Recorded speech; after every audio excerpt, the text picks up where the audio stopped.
Assalomu alaykum. Yaxshi keldingizmi? Assalomu alaykum, rahmat. Xudoga shukr, keldim. Mana operatsiyalardan o'tib, keyingi holatimni bilish uchun oldilaringga keldim. Xudoga shukr, operatsiyalarni yaxshi o'tib, zamonaviy usulda ikkita operatsiyani bittada o'tkazib, menga masalan u juda og'ir deb o'yladim o'zimga. Qanday bo'layotgan, hayolimda nimalar o'tmadi, qanday bo'layotgan. Lekin rahmat Azizjon bolam sizga, boshqalarga ham, Dildora qizimga, ham ginekologiya tomonidan, ham buyrak tomonidan katta operatsiyani o'tkazdim. Lekin Xudoga shukr, meni bir oy hali bo'lmay, o'zimni yaxshi qushda yengilman. Keyingi holatimda ham qanday bo'lar ekan deb o'tkazganim, lekin o qo'rquvlar yo'q, temperaturalar yo'q, yaxshi. O'zimda holatim juda yaxshi. Zamonaviy usulda bo'lgani uchun o'tib yotib ham qo'yam, turib, yurib, o'zimda holatimni yaxshi his qilganim uchun yana meni kelib murojaat qilyapman.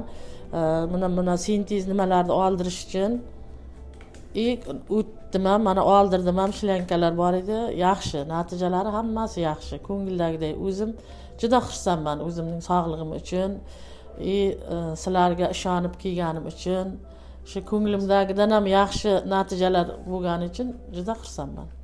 Yaxshi. Rahmat, sog' bo'ling. Ma'lumot uchun, bu bemorimizda bizga kelgan paytlarida siydik tosh kasalligi bilan, ya'ni buyraklaridan siydik yo'liga chiqqan qismida karalsimon katta, hajmi katta bo'lgan tosh tiqilib qolgan. Bundan tashqari ham ginekologik muammolari bor edi. Bu bemorimizga bir vaqt o'zida simultan operatsiya, ya'ni bir vaqt o'zida ikkita amaliyot taklif qilindi. Ya'ni ikkala amaliyot ham yuqori texnologik amaliyot hisoblanadi.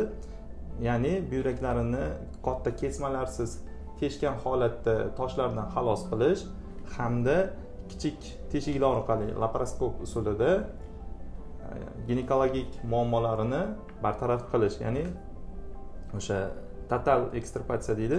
O'sha amaliyotni bir vaqt o'zida bajardik va bemorimizni ertasi kunidan o'rinlaridan turib yurishga, harakatlanishiga ruxsat berdik va bu yerda taxminan 2 kun yotdingizmi, 3 kunmi?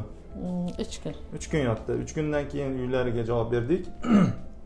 Hozirda bizga murojaat qilib kelganlar sababi urologik muammolari bo'yicha stent qo'ygan edik va u stentlarni kecha olib tashladik. Hozirda nefrostomalarini o'zi tekshiruvidan keyin olib tashladik va hozirgi holatlari